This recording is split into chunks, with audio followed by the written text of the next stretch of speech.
Okay, today we're going to go with the handlebar risers. Now for this you're going to need a 6mm Allen key, and for these particular riser I'm going to be fitting a 13mm socket. And of course, don't forget your trusty torque wrench. These shouldn't really be too tight, but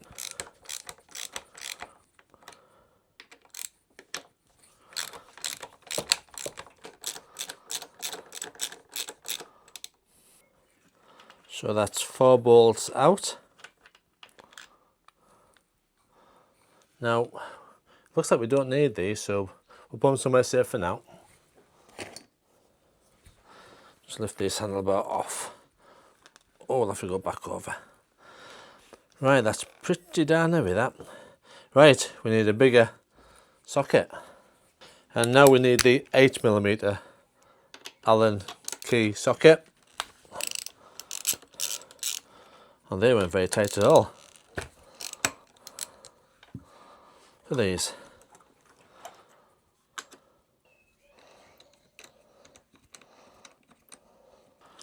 That's a long bolt. That's a very long bolt. The thread isn't too big either. And again, we don't need these, so keep them with the other bits.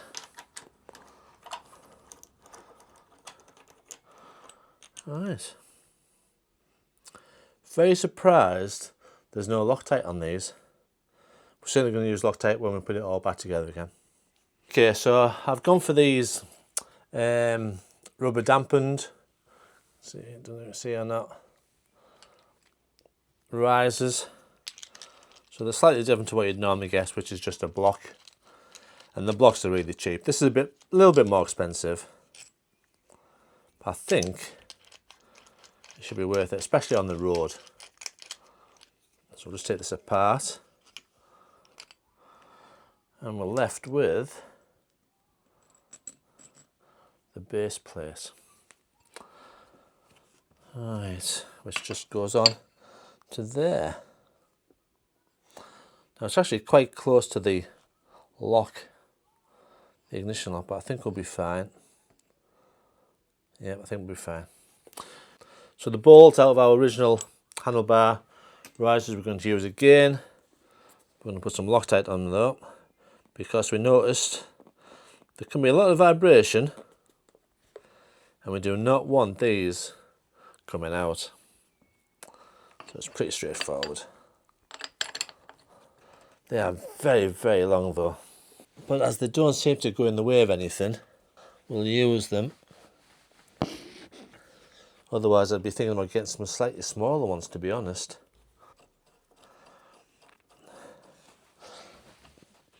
The handbook says 20 Newton meters, which is about 15 pounds feet, 175-ish inch pounds. Put the figures on the screen. But I don't think that's very much. There's that click.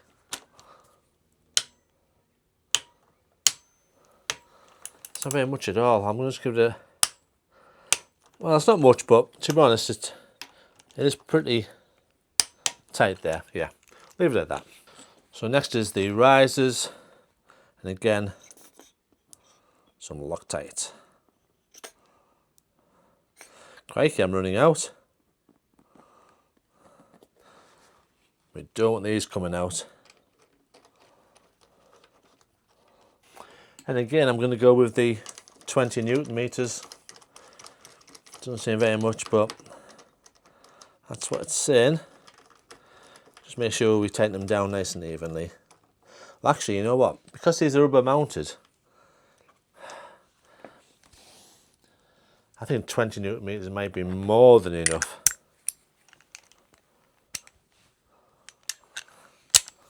I'll have to see if I can find some figures.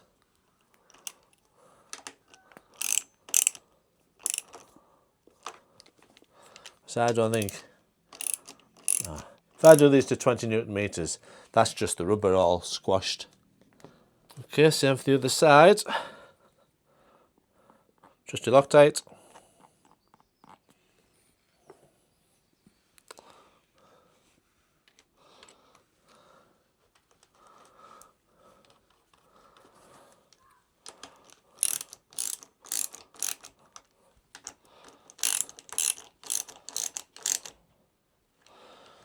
Right, so they're quite tight. Not happy about how tight we need to do those ones, so I'm going to try and do a bit of research. Let's move on to the actual handlebars themselves now. So yeah, I've heard the clutch cable isn't long enough when you put risers on. It looks just at the moment that it'll be fine, but we may have to reroute the cable or buy this Royal Enfield version, which is a couple of centimetres longer.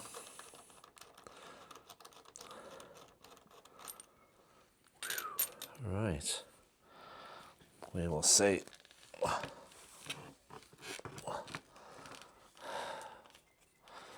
Okay. Pretty heavy.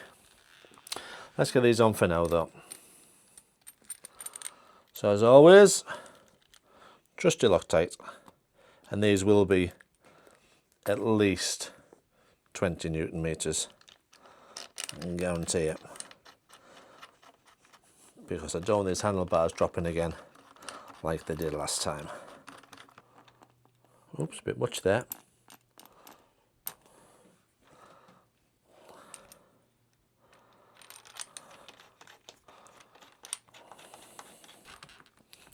Got them somewhere close where we had them before, which was something about there.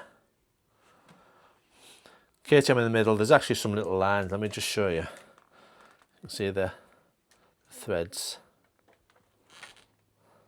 So if they're out of sight, I'm guessing that's bang in the middle. Again, just a bit at a time. You want to make sure that these are nice and evenly tightened. You don't want a big gap this side and a small gap the other side. Let's see what that's like.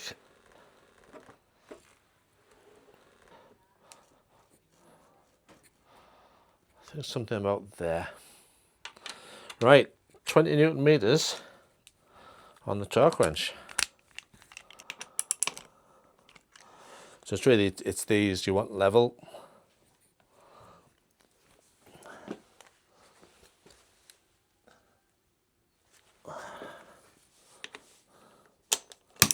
Oh.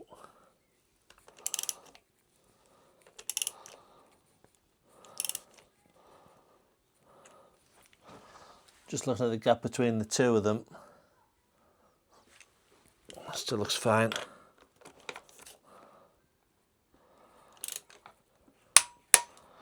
Lovely click.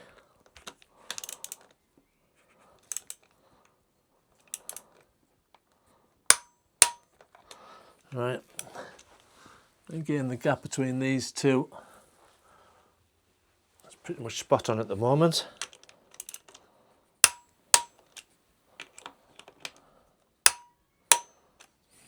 Okay. Oh, very right. There's a very, very small movement on the clutch. Let me just show you. When I pull the clutch lever, see it move. So let's start with the handlebars in the middle position. Right. So keep an eye on this lever. If I turn to the right, see how it's moving? Just a very little bit. If I turn to the left, we're fine. There's no movement at all. There's plenty of slack on the actual clutch cable. Unfortunately, when I turn that to the right, it moves it just enough. I'm going to just take a bit of slack off this end.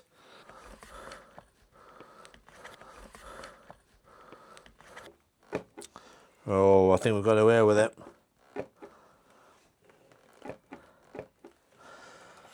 Right, I think we've got away with it. We're only going to find out when on the road.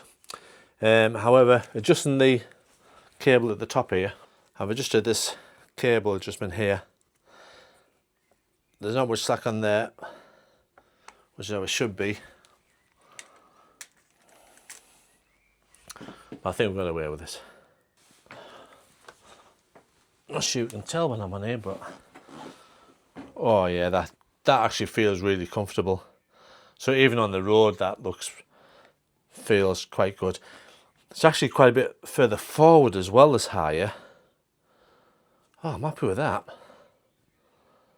Yeah, I'm happy with that. Well, that was easy enough to do. I think we've got away with the clutch cable this time. I guess only a proper field test will tell us. Right, we've got it on, but now my key won't operate. I'll see if it works without this lovely little TMU cover, which is a nice one, isn't it? Never mind. See if it'll work. Right.